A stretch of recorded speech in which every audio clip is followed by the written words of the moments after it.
உங்களுக்கெல்லாம் மனசாட்சியே இல்லையா? கொஞ்சம் கூட அறிவே இல்லையா? ஈம சடங்கு செய்யற வீட்டுல எப்படிங்க நீங்க இவ்வளவு கேவலமா நடந்துக்கிறீங்க? ஒன்னா ரெண்டா நீங்க பண்ற அட்டொழியமோ அட்டகாசமோ. வணக்கம். இயக்குனர், திரைக்கதையின் ஜாம்பவான்னு அழைக்கக்கூடிய திரு கே பாக்யராஜ் சார் அவர்களுடைய மறைவு.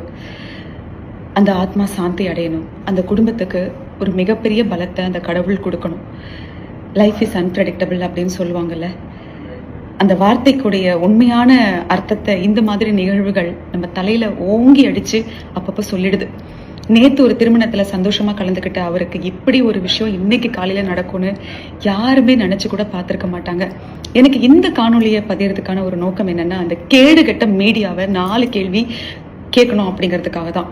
உங்களுக்கு எல்லாம் மனசாட்சியே இல்லையா? கொஞ்சம் கூட அறிவே இல்லையா?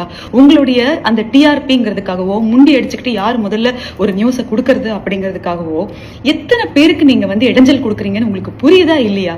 ஒரு இறப்பு வீட்டுல இறைய தேடுற ஒரு பருந்து மாதிரி இருக்கீங்க நீங்க எல்லாம். உங்களுக்கு எப்படி நீங்க எல்லாம் இன்னும் கொஞ்சம் கூட அறிவே இல்லாம வாழறீங்கன்னு தான் எனக்கு புரியல. ஒருத்தர் கெஞ்சி கேட்ட பிறகும் கூட உங்களுடைய தவறை நீங்க உணரவே இல்லை. ஒவ்வொருத்தர் வரும்போது நீங்க முண்டி அடிச்சுட்டு அவங்களுக்கு அவ்வளவு இடையூறு கொடுக்குறீங்க. அந்த இடத்துல அவங்களுடைய வருத்தத்தையும் கவலையும் பதவி அடிச்சுட்டு இவ்வளவு நேரம் நம்ம கூட இருந்தவர், நம்ம நண்பன், நம்மளுடைய தோழன், நமக்கு வேண்டியவங்க, இப்படி எத்தனையோ சொந்தங்கள், எத்தனையோ உறவுகள் இருக்கும். அவங்க எவ்வளவு பதப்பதச்சு ஓடி வருவாங்க. அவங்கள கொஞ்சம் கூட நிம்மதியா அந்த ஒரு ஈம சடங்கு செய்யற வீட்டுல எப்படிங்க நீங்க இவ்வளவு கேவலமா நடந்துக்கிறீங்க? ஒன்னா ரெண்டா நீங்க பண்ற அட்டொழியமோ அட்டகாசமோ எப்பதான் நீங்க எல்லாம் திருந்த போறீங்க? இந்த சோசியல் மீடியாங்கிறதே வர வர ஒரு குப்பை குளமா மாறிக்கிட்டு இருக்கு.